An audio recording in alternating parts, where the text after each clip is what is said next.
సాక్ష్యం కలగాలి. ఈరోజు యోబు భక్తుడి గురించి దేవుడు పరిశుద్ధాత్మ ద్వారా ఆయన గ్రంథంలో, ఈ గ్రంథంలో, పరిశుద్ధమైన గ్రంథంలో రాయబడి ఉందని అంటే యోబు జీవిత కాలం అంతయు సాక్ష్యం కలిగి దేవుణ్ణి మహింపరిచాడు.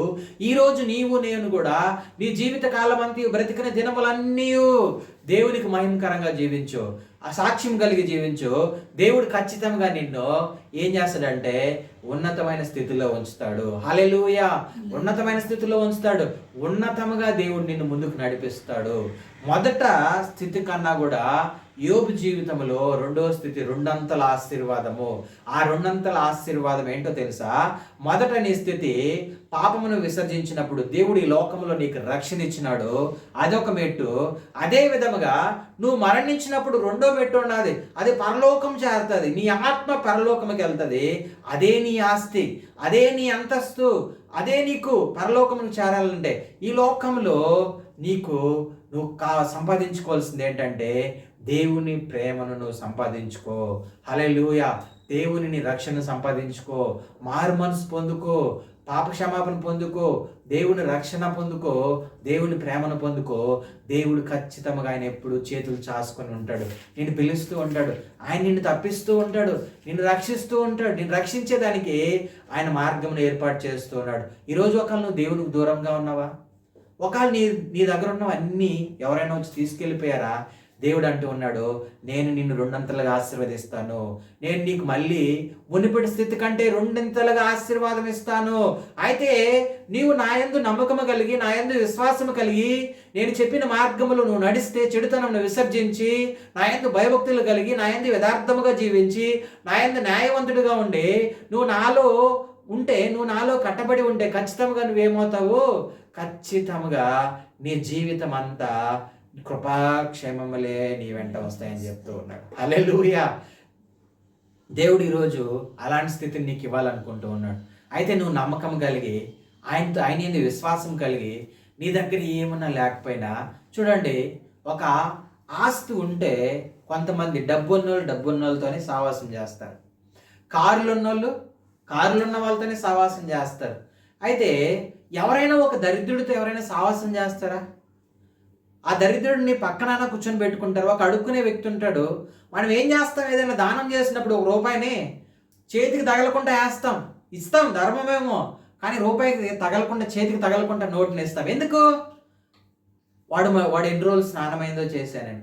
అయితే పరలోకంలో ఉన్న తండ్రి, నువ్వు నేను మురికి కాలం లాంటి జీవితము, పాడైపోయిన జీవితము, లోకం వెలివేసినట్టు జీవితమునేమో ఆయన వచ్చి నీకు నాకు పరమ తండ్రి వచ్చి మనల్ని రక్షించాడు. హల్లెలూయా. ఆయన అన్నాడు, ఆయన హక్కును చేర్చుకున్నాడు మనల్ని. ఎవరు మనల్ని దగ్గరికి తీసుకోలా, పరలోకంలో ఉన్న తండ్రి మాత్రం మనల్ని దగ్గరికి తీసుకున్నాడు. అది నీకు కావాల్సింది. ఈ లోకంలో వారు నిన్ను దగ్గరికి తీసుకున్న డబ్బు ఉన్నాడు, ఒకవేళ ఉంటుంది పోతుంది. అదే విధముగా ఎవరన్నా నిన్ను పలకరించుకోకపోయినా మాట్లాడే దేవుడు ఒకడున్నాడు. ఆయనే నజరేయుడైన యేసుక్రీస్తు ప్రభు వారు. ఆయన నీతో మాట్లాడతాడు. నువ్వు బాధల్లో ఉన్నప్పుడు మాట్లాడతాడు, కష్టంలో ఉన్నప్పుడు మాట్లాడతాడు. యోబు జీవితంలో చూడండి, ఆయనకు ఆస్తి మొత్తం ఉన్నప్పుడు మాట్లాడాడు, ఆస్తి తీసుకొని వెళ్ళిపోయినప్పుడు మాట్లాడాడు, మళ్ళీ ఆస్తిని ఇచ్చినప్పుడు కూడా దేవుడు ఏం చేశాడు? మాట్లాడుతూనే ఉన్నాడు. ఆయన్ని ఆశీర్వదిస్తూనే ఉన్నాడు. రెండంతల ఆశీర్వాదం ఇచ్చాడు. మునుపుటి కంటే కూడా రెండంతల ఆశీర్వాదం ఇచ్చాడు. ఈరోజు నీ జీవితము, నా జీవితంలో కూడా దేవుడు అంత గొప్ప ఆశీర్వాదం ఇచ్చి ముందుకు నడిపించాలనుకుంటూ ఉన్నాడు. హల్లెలూయా. అయితే మనం జ్ఞాపకం చేసుకోవాల్సింది ఏంటంటే, ఆశీర్వాదాలు